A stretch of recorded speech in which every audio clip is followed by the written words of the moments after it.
BA द्वितीय वर्ष की सभी छात्र छात्राओं का ऑनलाइन क्लास में स्वागत है। कल जो है हमने सांप्रदायिकता का टॉपिक जो है वो स्टार्ट किया था। सांप्रदायिकता के बारे में बताया था कि क्या है सांप्रदायिकता और ये इसके उदय के कारणों पे जो है हमारी चर्चा चल रही थी।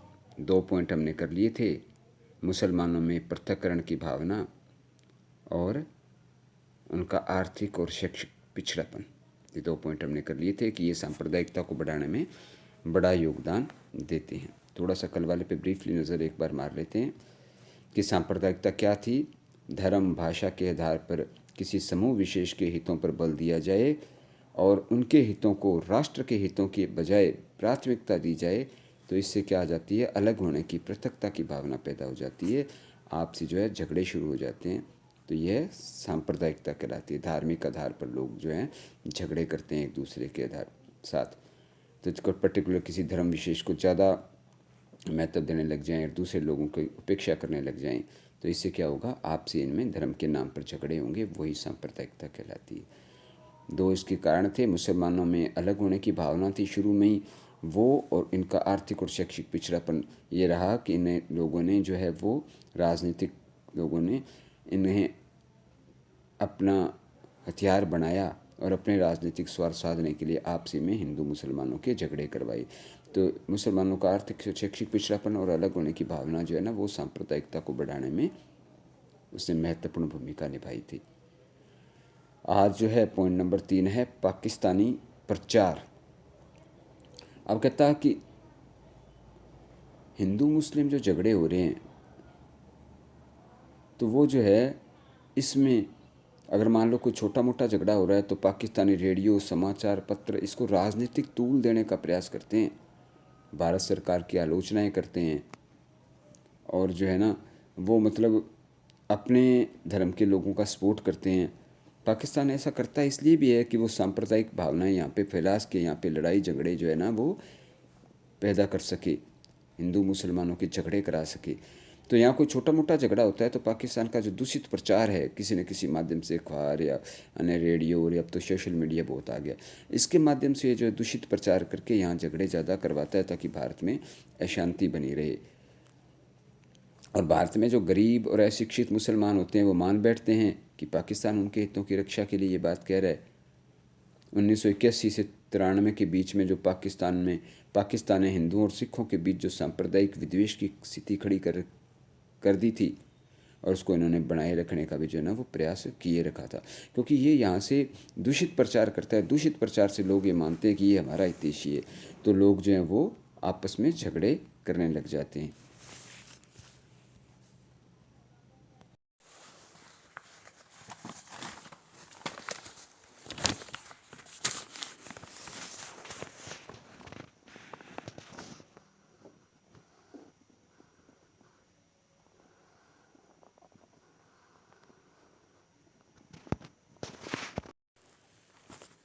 कहते हैं कई बार जो है सरकार की दोषपूर्ण नीतियाँ भी सांप्रदायिकता को फैलाने के अंदर महत्वपूर्ण भूमिका निभाती है।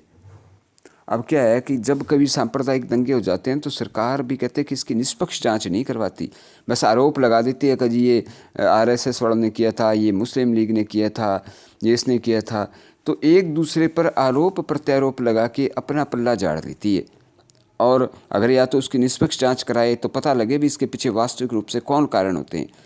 तो कई बार इसकी निष्पक्ष जांच नहीं कराई जाती, एक दूसरे पर आरोप लगाकर अपने बस राजनीतिक रोटियां सेकने पे लगे रहते हैं।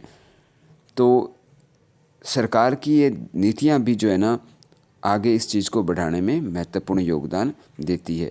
अब कई बार जो दंगे होते हैं अगर निष्पक्ष रूप से इसकी जांच कराई जाए, भाई किस राजनीतिक दल ने कराई या पर्टिकुलर किस व्यक्ति, किस संस्था, किस संगठन का हाथ था, पूरी जांच हो तो आने वाले समय में उस संगठन पर रोक लगाई जाए, उसको इस चीज़ के लिए जो है ना प्रतिबंधित किया जाए या कोई सज़ा का उनके लिए प्रावधान हो, तो ऐसा होगा तो फिर क्या होगा कि ये लोगों को भड़काने का प्रयास नहीं करेंगे।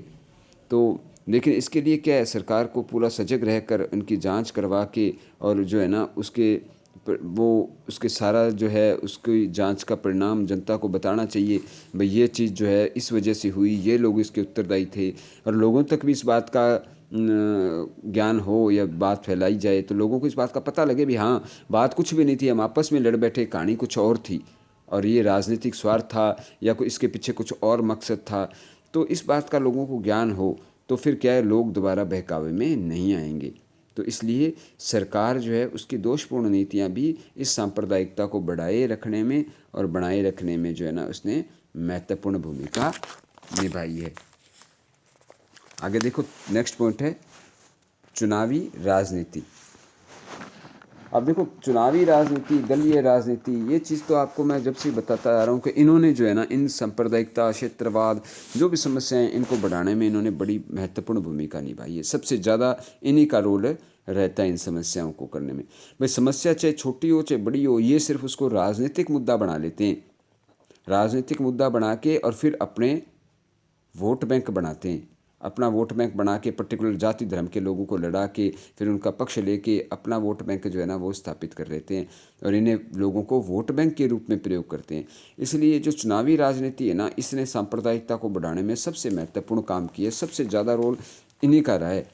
ये बस अपना चुनाव जीतने के लिए इन लोगों के आपसी झगड़े कराकर और फिर जो है ना एक पक्ष का साथ समर्थन लेकर जो बड़ा पक्ष है और अपनी तरफ कर लेते हैं और फिर वोटों के टाइम उनसे वोट लेते हैं कि हमने आपका जो है, हम आपके हितैषी हैं या किसी भी तरीके से। तो ये समस्या जो है सांप्रदायिकता की, इसमें चुनाव और राजनीतिक दलों ने जो है ना महत्वपूर्ण भूमिका निभाई है। बहुत से दल तो जो है वो होते ही धर्म के आधार पर हैं, धर्म के आधार पर, जैसे अब आरएसएस है, ये हिंदूवादी ज़्यादा है, हिंदुत्व पे ज़्यादा बल देता है। मुस्लिम लीग जो है वो मुस्लिम के हितों के लिए है। तो अब ये संगठन ऐसे बन जाते हैं और बाद में क्या करते हैं, ये पर्टिकुलर लोगों को धर्म के आधार पर भड़काते हैं। तो धर्म के आधार पर जो है ना इस तरीके से भेदभाव जो होते हैं ना, भाई कुछ दल इस हिसाब से बन जाते हैं। हालांकि ये नहीं है कि हर कोई भड़काता है, लेकिन मोस्टली राजनीति में जो है ना, जो राजनीतिक दल स्वार्थ के लिए ऐसा करता है तो वो कहीं ना कहीं सांप्रदायिकता के लिए उत्तरदायी होता है। तो इसलिए चुनावी राजनीति चुनावों के समय अपने पक्ष की सरकार बनाने के लिए धर्म के नाम पर झगड़े कराकर अपनी राजनीतिक रोटियां सेकना सांप्रदायिकता का ये सबसे बड़ा कारण है। और ये लगभग जो है हम व्यवहारिक रूप में आज भी देखते आ रहे हैं। एक जो वरिष्ठतम पत्रकार थे निखिल चक्रवर्ती जी, उन्होंने लिखा था कि सभी दंगों का मूल कारण राजनीतिक होता है और ये दंगे अपने स्वार्थों के लिए राजनीतिज्ञों द्वारा करवाए जाते हैं। जो भी दंगे होते हैं उनका मूल कारण सिर्फ राजनीति की होता है और ये सिर्फ राजनीतिज्ञ जो है ना अपने स्वार्थों के लिए ये सांप्रदायिक दंगे जो है ना वो करवाते हैं ताकि इससे का फ़ायदा हमें चुनावों में लिया जा सके। जो मंदिर मस्जिद विवाद था हमारा काफ़ी समय तक चला, अभी जो है ना थोड़े टाइम पहले इसका हल हो गया था। तो इसमें भी क्या है, ये सांप्रदायिकता का एक बड़ा कारण बना रहा था, क्योंकि अक्सर इस बात को लेके हिंदू मुसलमान झगड़े हो जाते थे कि वहाँ पहले मंदिर था कि पहले मस्जिद थी। तो इस बात को लेकर बहुत समय तक विवाद चला। ये भी सांप्रदायिकता के अंदर जो है ना इसने हिंदू मुसलमानों को एक नहीं होने दिया, तनाव की स्थिति जो है ना पैदा बनी रहती थी। चलो अब थोड़े टाइम पहले इस समस्या का समाधान जो है ना वो हो चुका है। तो इस प्रकार जो चुनावी राजनीति है उसने ना कहीं सांप्रदायिकता को पूरी तरीके से प्रभावित किया है। नेक्स्ट पॉइंट है भय और संदेह। संदेह होता है शक। तो ये भय और संदेह की जो भावना है ना, ये भी सांप्रदायिकता को बढ़ाने में महत्वपूर्ण भूमिका निभाती है। अब देखो कैसे, कि जैसे भारत में मुसलमान हैं, दलित हैं तथा सिख हैं या जो थोड़ी अल्पसंख्या में, कई बार इनमें क्या है असुरक्षा की भावना पैदा कर दी जाती है नेताओं द्वारा। भाई आप लोग सुरक्षित नहीं हो, आप लोग थोड़ी संख्या में हो। तो अब जब इनमें भय और ऐसा शक हो जाता है भाई हमारी जान को खतरा है या हमें सुरक्षा नहीं है, ऐसा ना हो कि जो जातियां या जो धर्म बहुसंख्यक दृष्टि से ज़्यादा हैं वो हमारे साथ कुछ मतलब हमारी कोई मार काट ना कर दें या हमारे साथ ऐसा कुछ ना हो कि जो है ना हमारे परिवारों के साथ कुछ ना हो ऐसा। तो ये बड़ा इनके भय का माहौल बना रहता है। ये राजनीतिक दल ऐसा कर देते हैं कि अल्पसंख्यक जातियों को, अल्पसंख्यक धर्मों को अल्पसंख्यक संप्रदायों को इस आधार पर उनमें सुरक्षा असुरक्षा की भावना को पैदा करके और जो है ना आपस में इनमें लड़ाई करवा देते हैं दूसरों के खिलाफ। अब क्या है, हालांकि ये जो है सारा करते राजनीतिक दल हैं, क्योंकि व्यक्ति जो है ना, जो पर्टिकुलर लोग हैं आज एजुकेटेड भी बहुत हैं, तो लोग कभी ऐसा नहीं करते कि किसी के साथ मारकाट करते हैं। भी हम अपने समाज में रहते हैं, देखो सारे ही रहते हैं हमारे, हिंदू मुस्लिम सिख ईसाई, तो हम कभी भी ऐसा धर्म के नाम पे झगड़े या ऐसा कुछ नहीं करते हैं। लेकिन क्या होता है कि पर्टिकुलर जो लोग कम एजुकेटेड हैं और जिनमें अभी ऐसी भावनाओं का विकास, राष्ट्र की एकता से संबंधित भावनाओं का विकास नहीं हो पाया है, उनमें डर संदेह पैदा करके और फिर जो है ना उनसे लड़ाई करवाते हैं, उनसे झगड़े करवाते हैं दूसरे धर्मों के खिलाफ। तो भय और संदेह जब किसी के बीच में होगा ना, फिर क्या होगा, वो डरता, वो क्या करेगा, फिर वो कहीं ना कहीं अपनी सुरक्षा के लिए पहले ही कोई कदम उठाएगा, पहले कदम उठाएगा तो वो लड़ाई झगड़े करेगा या दूसरे धर्म के लोगों से मारकाट करेगा। तो भय और संदेह जो है, इसने भी सांप्रदायिकता को जो है ना बढ़ाने में बहुत महत्वपूर्ण भूमिका निभाई है। नेक्स्ट पॉइंट है आर्थिक विकास दोषपूर्ण। देखो देश में जो आर्थिक विकास होता है वो भी अगर सही ढंग से नहीं होएगा तो भी जो है ना ये सांप्रदायिकता फैल जाती है। क्योंकि जैसे मुसलमानों की गरीब स्थिति, आर्थिक स्थिति दुर्बल है, उन वो धर्म के प्रति उनका ज़्यादा वो ध्यान है, तो ये सांप्रदायिकता फैलाने के जो है ना अवसर प्रदान करती है। सरकार कुछ ऐसी, मान लो सरकार अब को ऐसा चाहिए कि वो इस तरीके की योजनाएं चलाएं कि सभी धर्मों के लोगों को, हालांकि सरकार चलाती भी है, और सभी धर्मों के लोगों को जो है ना पर्याप्त अवसर मिले, हर जगह पे बराबर मिलें, और उनमें ऐसा नहीं हो कि हमारे साथ जो है ना वो भेदभाव हो रहा है, वो कुछ लोग तो ज़्यादा अमीर हैं पर्टिकुलर धर्म विशेष के लोग, और हम लोग बहुत गरीब हैं, हमारा शोषण हो रहा है। तो ऐसी भावनाएं उनमें पैदा सरकार को चाहिए कि नहीं होने दे। तो लेकिन जब कई बार ऐसा आर्थिक विकास इस तरीके से हो जाता है कि पर्टिकुलर कुछ धर्म विशेष के लोग गरीब या पिछड़े रह जाते हैं, तो तब उनमें क्या आ जाता है, देश की भावना आ जाती है। भाई हम जब थोड़ी संख्या में हैं, हमारा धर्म थोड़ी संख्या में है, तो हम पे ध्यान नहीं दिया जा रहा, हमारे लोगों के विकास पे ध्यान नहीं दिया जा रहा, हमारा जो है ना आर्थिक विकास नहीं हो रहा है। तो जब उनमें द्वेष की भावना, ईर्ष्या की भावना, संघर्ष की भावना इनके अंदर आ जाती है, तब फिर क्या है, ये दूसरे धर्म के लोगों से लड़ने लग जाते हैं। तो ये जो है सांप्रदायिक दंगों को जन्म देता है।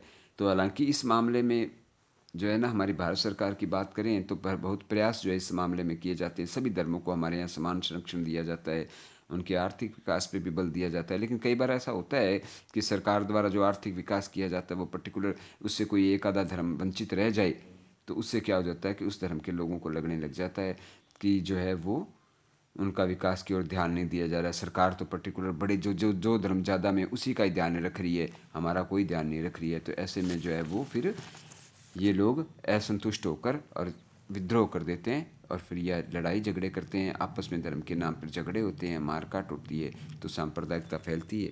तो इस तरीके से सांप्रदायिकता को फैलाने के अंदर आर्थिक विकास जो दोषपूर्ण है उसका भी बड़ा योगदान है। नेक्स्ट पॉइंट लास्ट है परंपराओं व भाईचारे का अंत। देखो एक बात है कि जो प्राचीन परंपराएं चलती थी, देखो गलत परंपराएं नहीं, परंपराएं वो रूढ़ियाँ जो हैं उनकी बात नहीं कर रहा हूँ, कुछ परंपराएं गलत भी थी। अब लोगों में परंपरा सती प्रथा की थी तो ये गलत थी, बाल विवाह था, गलत था, महिलाओं के साथ जो है समानता का व्यवहार नहीं होता था, ये गलत था। लेकिन कुछ बढ़िया परंपराएं भी थी, कुछ अच्छी बातें भी थी।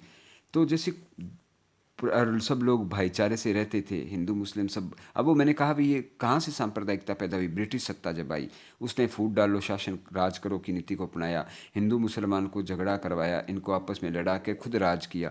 लेकिन उससे पहले अगर हम अपने चले जाएँ तो उसमें क्या था कि सब धर्मों के लोग समान रूप से बराबर रहते थे, और किसी के साथ ऐसा कोई भेदभाव धर्म के नाम पर नहीं होता था, भाईचारे से रहते थे। और प्राचीन परंपराएं जो थी सब उनका अनुसरण करते थे, परंपराओं के हिसाब से सब मिलजुल के रहते थे, सभी परंपराओं को मानते थे। अब लेकिन जब आधुनिकता के समय जो समय आया, हमने इन प्राचीन परंपराओं का और इस भाईचारे का क्या है खुद ही अंत कर दिया। लोग जो उन परंपराओं को छोड़ने लगे, आधुनिकता की दौड़ में हम लोग ये भूल गए कि वो परंपराएं हमारी धरोहर हैं, उन्हीं से जो है हमारी एकता स्थापित है। लोग भाईचारे की भावना से रहते थे, अब लोग एक दूसरे से मतलब ही नहीं रखते हैं। तो प्राचीन परंपराएं और भाईचारे का जो अंत हो गया है ना, ये इसने भी जो है ना सांप्रदायिकता को बढ़ाया है। अब वो चीज़ें खत्म हो गई, अब लोगों के आपसी द्वेष पैदा हो गई, एक दूसरे से कलह, एक दूसरे से घृणा करना, एक दूसरे से ईर्ष्या करना, ये बातें ज़्यादा प्रबल होगी। और जहाँ ये बातें ज़्यादा प्रबल होती है तो वहाँ कहीं ना कहीं लड़ाई झगड़े दंगे जो है ना वो हो ही जाते हैं। तो इस प्रकार सांप्रदायिकता को फैलाने के अंदर जो है ना वो परंपराएं और जो भाईचारे का हमने अंत कर दिया है, ये भी जो है कहीं ना कहीं रूप से सांप्रदायिकता का कारण बन गया है। तो ये थे सांप्रदायिकता के जो है वो 10 कारण कि सांप्रदायिकता के क्या क्या कारण उदय के रहे, किन वजह से सांप्रदायिकता जो है ना वो अस्तित्व में आई। अब जब है हम नेक्स्ट क्लास में, कल की क्लास में हम जो है इसको रोकने के उपाय और उसके परिणाम बताएंगे भी क्या क्या इस सांप्रदायिकता से परिणाम दुष्परिणाम निकलते हैं, और इसके रोकने के उपायों पर चर्चा करेंगे। आज की क्लास यही समाप्त होती है। धन्यवाद।